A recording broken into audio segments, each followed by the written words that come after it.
Gracias por seguir con nosotros. Estamos en su programa Sella en Contexto con el tema pues, de derechos humanos y globalización, y vemos que realmente pues, es complicado. Si al interior de un país es complicado, se vuelve mucho más difícil que entre países. Se ha logrado que, por lo menos al interior del país, entre estados no haya esas limitaciones, ¿no? Pero sí entre estados, entre países todavía es como difícil. Porque hay otros derechos, me gustaría, si les parece, irnos también a otros derechos de los que se llaman derechos humanos. El derecho a la salud, por ejemplo, que es otro de los derechos que se está empujando, no es parejo ni siquiera al interior de cada uno de los países.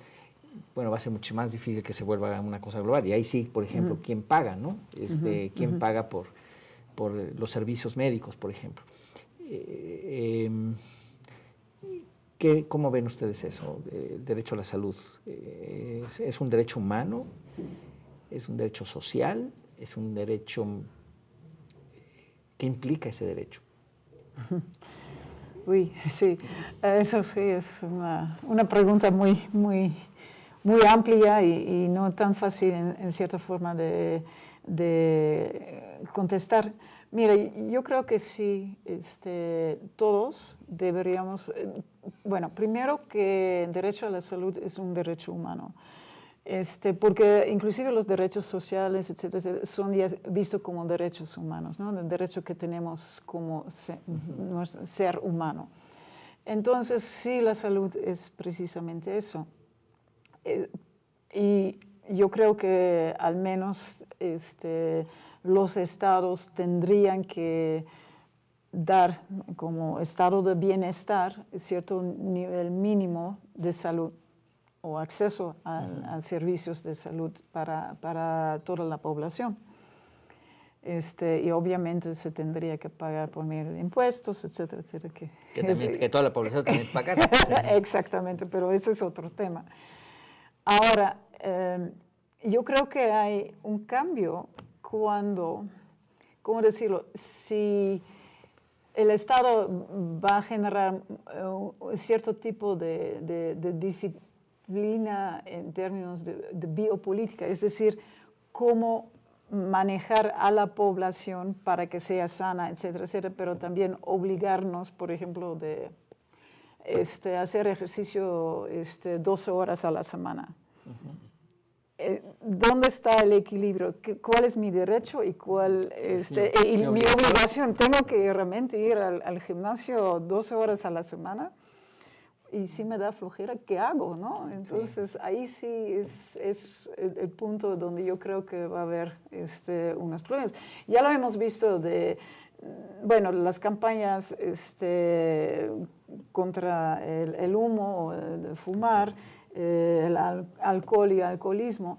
Y en cierta forma, yo estoy de acuerdo, pero también entiendo que hay cierto derecho, pues, de hacer con tu cuerpo que tú quieras, ¿no? Entonces ahí sí, dejo a Misael porque no. Bueno, ahorita nos tenemos otros derechos que van por ese lado y que son muy importantes. A ver, sí, es que esa es precisamente la gran pregunta. ¿No? Hace unos meses, cuando quitaron los aleros en el DF, bueno, pues si yo quiero tomar sal como...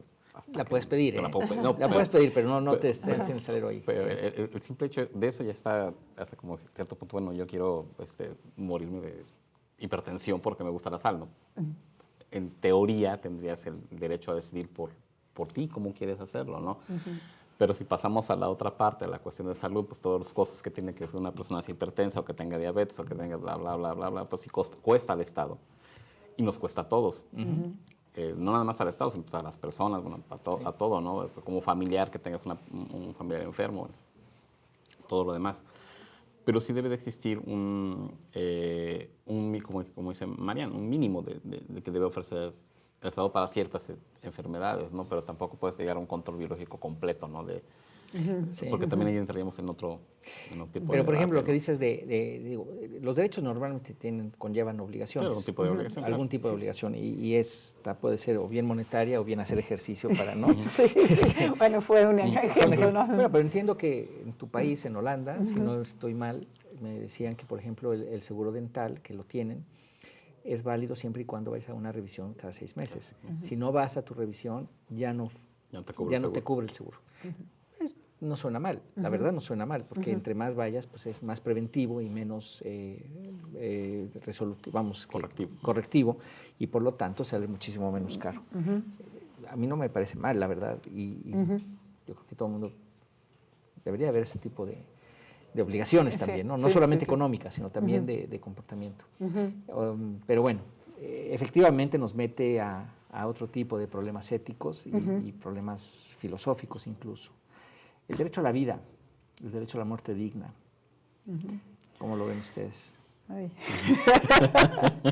Eso sí es un tema, sí, eso es un tema de, bueno, básicamente vengo de un país, creo que es todavía el único país que permite la eutanasia. Y pues... No la ortonasia, sino la eutanasia. Eutanasia, sí. ¿La eutanasia o...? Eutanasia está bien. Sí. Que nomás para el público, es que hay una diferencia, ¿no? Entre ortonasia y eutanasia. Eutanasia es cuando te ayudan a morir. Sí. Y ortonasia es cuando ya no te hacen nada para mantenerte vivo, que no es lo mismo. Sí. Pero nosotros sí tenemos eutanasia. Sí. Entonces, y de hecho yo sí estoy de acuerdo con eso, que yo creo que no hay muchos lugares donde se puede ver eso. Porque también por la misma situación, bueno, del nivel médico, de atención médica, te pueden dejar vivir durante mucho tiempo con mucho apoyo, con mucha maquinaria y tubos, etcétera, etcétera, para ponerlo muy plásticamente. Y la gente... Artificialmente. Sí. Ajá, sí. Y entonces, ahí lo que se ve es que bueno, la discusión que tuvimos en Holanda fue precisamente qué es una muerte digna, ¿sí? Que seguir, que el aparatito te deja vivir, pero ya ni estás consciente, etcétera, etcétera. O que tú puedes decidir cuándo quieres morir, ¿sí? En una forma digna, con la gente que tú quieres alrededor de ti, etcétera, etcétera. Y bueno, la discusión fue muy larga, había muchas opiniones, pero sí se decidió con muchos pasos, porque no es fácil y se tiene que pasar por 2 médicos, tiene que decidir que sí es una enfermedad, una situación terminal, él o la paciente tiene que ser consciente o haber firmado algo con anticipación, etcétera, etcétera. Entonces es un proceso muy largo, y de hecho sí, yo, bueno, he tenido amigos que han decidido hacerlo en esa forma. Y entonces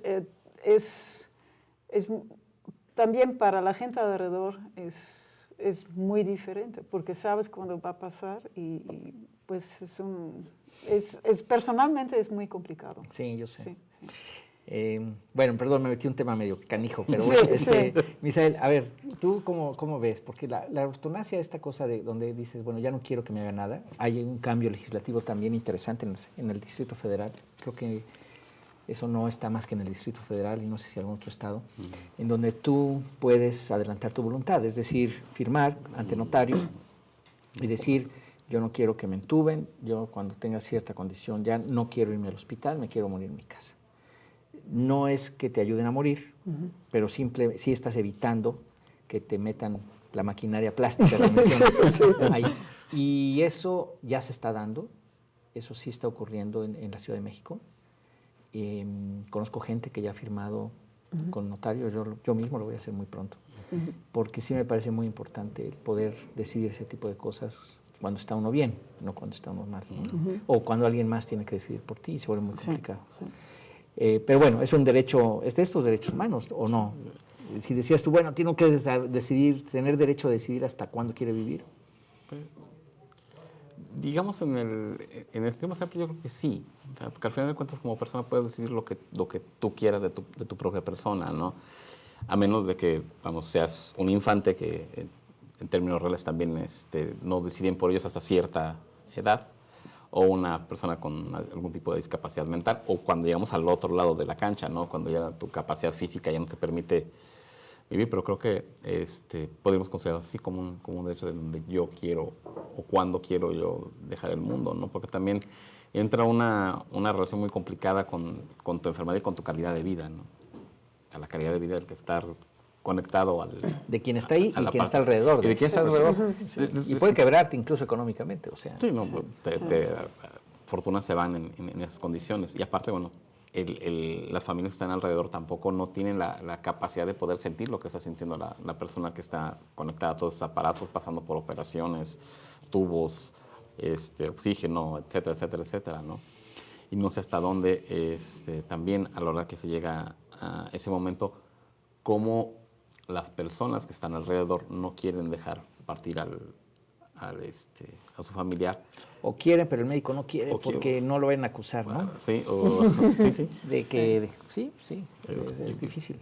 ¿Y cómo lo dejas partir o su misma voluntad que te diga, ¿sabes qué? Pues yo aquí ya no quiero más? Pero es donde te digo que ya en el DF se puede tú decidir antes y firmadito con notario, y eso es válido jurídicamente. Jurídicamente. Y entonces el familiar o a quien tú nombres, porque tú nombras a una persona, llega con eso y le dice al médico, pues hasta aquí llegamos, porque esa es la voluntad de esta persona.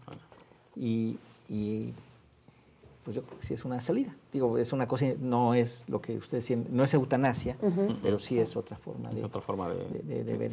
Vamos, es una parte como previa, ¿no?, a la eutanasia. Nos tenemos que ir a un último corte. Estamos con ustedes en CE en Contexto. Volvemos en un instante.